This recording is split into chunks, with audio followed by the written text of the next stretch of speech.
이태원 공실률이 20%에 육박한다고 하는데 이 안쪽 유흥상권 같은 경우는 사실 전혀 그렇지가 않아요. 이 이태원이라는 공간이 외국인 많고 복잡하고 클럽이고 약간 음지 같은 느낌이 많이 들잖아요. 그 이태원에 더 어떻게 보면 이런 약간 바나나적인 그런 느낌? 그럼에도 불구하고 가시성도 좋고. 네, 안녕하세요, 뷰스트입니다. 오늘 용산구청 앞에 나와 있습니다. 특별한 게스트 한 분을 모셨는데요. 제가 정말 좋아하는 우리 회사의 이동원 팀장입니다. 안녕하세요.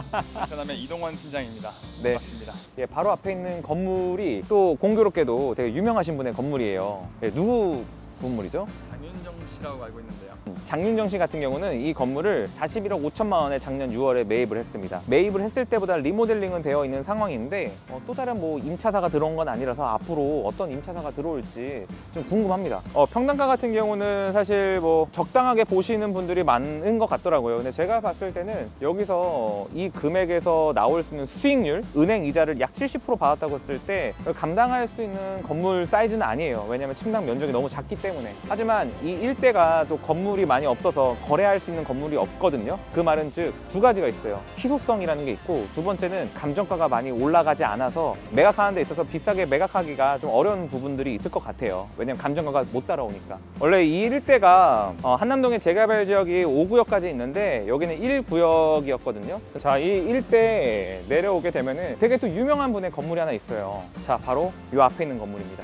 사랑은 누가 하나요? 사랑은 아무나 사랑은 아무나 하는 태진아 씨의 소유의 건물입니다. 현재 태진아 씨가 1층에서 커피숍을 운영하고 있는데 위치가 상당히 좋은 것 같아요. 바로 뒤에가 바로 파크사이드 한남이 있거든요. 요즘에 가장 유명한 곳이죠. 현재 주택가, 오피스텔, 그 다음에 상업시설, 업무시설, 그 다음에 호텔까지 모두가 다 들어가 있는 게 파크사이드예요. 그래서 앞으로 상당히 기대가 될 것 같은데 이거 어떻게 생각하세요? 파크사이드? 네, 우선은 오피스텔만 해도 평당 분양가가 2억이 네. 훌쩍 넘더라고요. 네. 그리고 아파트는 50평부터 시작하는데 네. 평당 2억 5천만 원. 그럼 아파트가 125억이 넘네요? 그죠? 와, 그럼 125억의 아파트와 압구정 현대아파트 80평 약 130억 정도 하니까 어떤 게 더 좋으세요? 저 같으면 압구정 현대를 택하지 않을까. 저도 압구정 현대를 택할 것 같습니다. 이동하겠습니다. 예, 파크사이드는 11건설에서 매입을 했었는데 1조 500억을 주고 매입을 했어요. 현재 건축비만 1조 2천억이 들었어요. 그 당시에 상당히 비싼 금액과 비싸게 샀다라는 여론의 형성이 많았었는데 결국에 지금은 잘 샀다고 보는 게 여론인 것 같아요. 생각보다 그래도 경쟁률이 꽤 되더라고요. 네, 맞아요. 그리고 생각보다 경쟁률이 높아가지고 저도 그걸 보고 놀랐고, 제 클라이언트 분들께서도 이걸 해야 돼 말아야 돼 저한테 많이 여쭤보시더라고요. 가족과 다 같이 살 공간이 아니라 트로피 자산가치 하나를 매입한다고 하면은 누가 말리겠어요. 하지만 가족과 다 같이 거주할 공간으로 본다고 하면은 좀 안 맞지 않나라는 생각도 있습니다. 재건축 부지가 한남 1구역이었거든요. 이 앞에 앤틱 가구 거리예요. 앤틱한 가구들이 많다 보니까 이 앞쪽에 있는 상가 주인들과 이 안쪽에 있는 주택 거주자들의 가격에 이해 충돌이 있었기 때문에 보상적인 측면에서 협의가 이루어지지 않았어요. 그래서 한남 1구역은 해제가 되었고요. 그리고 파크사이드가 지어질 당시에 청아파트에서 1조권 침해 소송을 걸어서 공사 기간이 늘어졌었어요. 현재 이 아파트는 44년 된 아파트로 최근 정비구역 지정안이 발의되었습니다. 앞으로 요 앞에 있는 한남 뉴타운, 파크사이드, 게다가 용산공원까지 앞으로 용산을 밝혀주는 큰 호재인 셈이죠. 자, 이동하겠습니다. 그리고 제가 정말 이곳이 익숙한데 그 이유가 이 바로 뒤에 있는 건물, 이 건물 1층에서 저희 할머니께서 여기서 슈퍼를 하셨었어요. 임차인이셨는데 상당히 오랜 기간 동안 슈퍼를 운영하셨었어요. 그래서 저희 할머니가 영어를 좀 하시거든요. 김미 머니 이런 거 잘하세요. 그 이유가 이곳에 외국인들이 많았어요. 참 옛날 생각이 나네요. 그리고 이 건물이 제가 직접 사고 싶었던 건물 중에 하나였어요. 생각보다 커 보여서 그럴 텐데 땅이 16평이거든요. 평당 1억 2천, 21억에 거래가 됐던 건물입니다. 제가 이 건물을 처음 봤을 때 제가 구매하고 싶다는 생각이 들었어요. 그 이유가 지금 있는 층들을 다 명도를 하고 약간 애플스토어처럼 큰 규모로 통창을 낸다면은 확 살 수가 있겠다라는 생각이 들었어요. 그리고 이 일대가 준주거 지역이거든요. 근데 이건 재건축할 수 있는 건물은 아니에요. 하지만 이 앞에 건물이 앞으로 튀어나와 있죠. 건축선이 어떻게 보면 현재는 다시 짓게 되면 후퇴를 해야 되는데 앞으로 나와 있기 때문에 측면을 광고 효과처럼 사용할 수가 있는 게 가장 큰 이점이 되는 건물이었습니다. 그래서 홍보 효과로 쓸 수 있는 건물에서 제가 되게 사고 싶었던 건물이었습니다. 한번 우리 해밀턴 호텔 앞으로 가겠습니다. 사실 이태원 하면은 가장 많이 떠오르는 게 해밀턴 호텔, 또 외국인, 그리고 클럽 이런 것들이 아닐까 생각합니다. 정말 이 일대가 공실이 하나도 없어요. 이태원 공실률이 20%에 육박한다고 하는데 이 안쪽 유흥 상권 같은 경우는 사실 전혀 그렇지가 않아요. 리테일이 있는 이 앞쪽 대로변은 공실이 상당히 높고 이쪽 유흥가 쪽은 상당히 사람이 많습니다. 혹시 이태원에 오시면 꼭 가시는 곳이 있나요? 이태원에 오면은 바토스라고 멕시칸 음식 유명한데. 그럼 바토스 갈까요? 글로 가시죠. 예, 바토스 가시죠. 여기는 외국인들이 많아서 영어를 쓰는 종업원이 상당히 많아요. 자, 드십시다. 내가 여기서 처음 먹었던 게 김치가 들어있는 프라이였어. 그걸 먹고 내가 신세계다라고 생각했어. 이거 커. 이게 치즈 프라이. 맛이 어떠세요? 너무 맛있어요. 너무 맛있어요? 예, 천천히 먹도록 하겠습니다. 그래서 지금 여기가 어떻게 보면은 그 리테일이 들어간 그 대로변 같은 경우는 공실이 많지만 술집이랑 음식점이 많은 이쪽 라인 같은 경우는 상당히 사람들이 많고 지금 공실이 없는 지역이에요.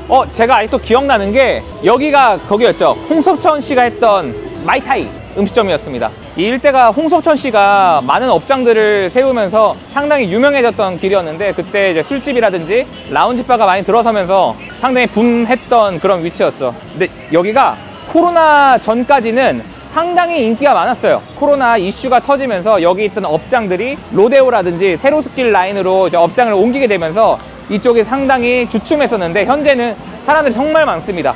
그리고 매각사를 하나 보여드릴게요. 23년도에 거래가 됐고요. 얼마에 됐나요?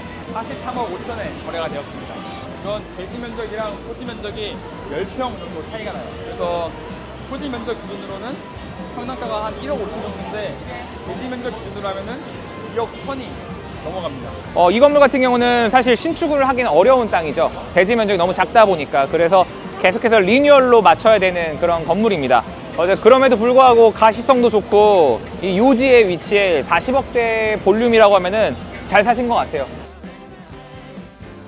그럼 여기가 1, 2층 같은 경우 장사가 되지만 3, 4층에는 아무래도 작은 업장들 혹은 사무실이 들어가야 되는데 좀 맞추기가 쉽진 않아요. 워낙 시끄럽고 복잡하다 보니까 차량이 들어갈 수 있는 곳도 아니고 이쪽까지 오면 상권이 많이 좀 끊겨요. 상권이 되게 집약적인 걸 좀 느낄 수가 있을 것 같아요. 자, 팀장님, 저 건물 무슨 건물인가요? 무신사 스튜디오라고 예. 무신사에서 이제 무신사 입점한 브랜드들 이제 예. 촬영도 하고 사무실도 좀 빌려주고 업체를 더 키워주는 곳이라고 볼 수 있죠. 제 주변에 패션 하시는 분들이 있는데 무신사에 입점하기가 그렇게 어렵다고 하더라고요. 근데 입점만 된다고 하면은 이렇게 혜택까지 지원도 해주고. 예, 상당히 좋은 것 같아요. 이거 같은 경우는 어느 분이 소유하고 있나요? 스타로드 자산운용사라고 네. 이쪽에서 이제 평당 2억 원 정도에 매입을 해서 신축을 진행한 거고 토지 면적은 300평 조금 넘고 그 건물의 전체 연면적은 1,900평이 넘는 그런 건물입니다. 이 건물뿐만 아니라 이 뒤에 있는 이 건물까지도 스타로드에서 소유하고 있습니다. 다 무신사가 들어가 있네요. 와, 이 일대까지도 무신사가 들어온 거 보면은 정말 무신사의 부동산 사랑은 어마어마한 것 같아요. 동원 팀장님도 무신사 좋아하시나요? 무신사에 샀습니다. 저도 무신사 샀어요.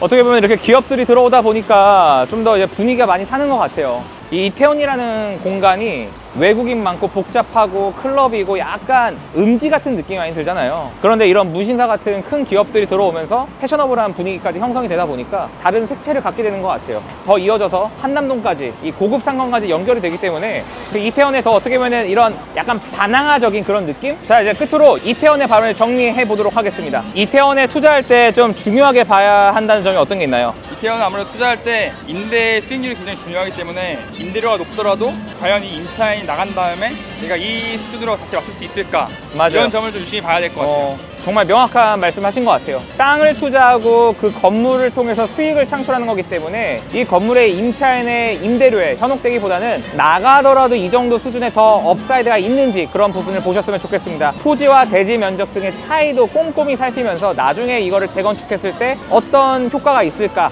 상승 여지가 있을까, 이런 부분들까지 꼼꼼하게 살펴보시면 좋을 것 같아요. 네, 성공적인 투자하시길 바라겠습니다. 이상 빌스트 이태원이었습니다. 감사합니다. Winter is freezing and trees start to bolt, and I don't wanna be sitting alone in a room that's just filled with my soul.